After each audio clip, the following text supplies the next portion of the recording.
Leanne with jōy-ist Kombucha. I'm in the middle of switching over from an F1 or first ferment to an F2, and I wanted to show you what a good, healthy SCOBY looks like. Okay, so this last batch I let go a little bit too long, so my SCOBY got really big, you can see.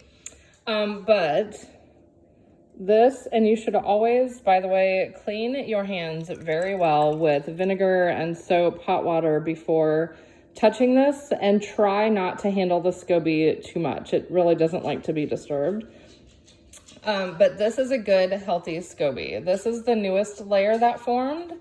It's white in color. It has some tan in there.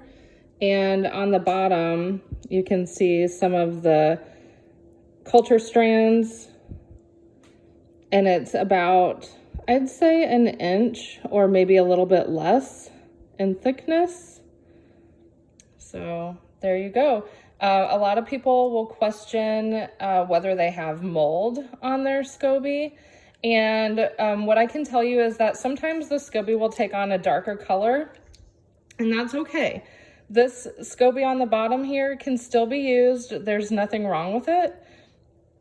The mold that you'll see, which I don't have any here, thankfully, but mold will be really fuzzy. So that's the trick. If you see dark spots, generally it's going to be okay because they do get dark.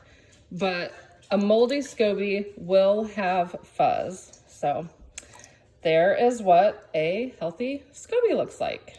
Thanks for watching. I appreciate you. Follow along at jōy-ist.com or hit subscribe. Talk to you soon.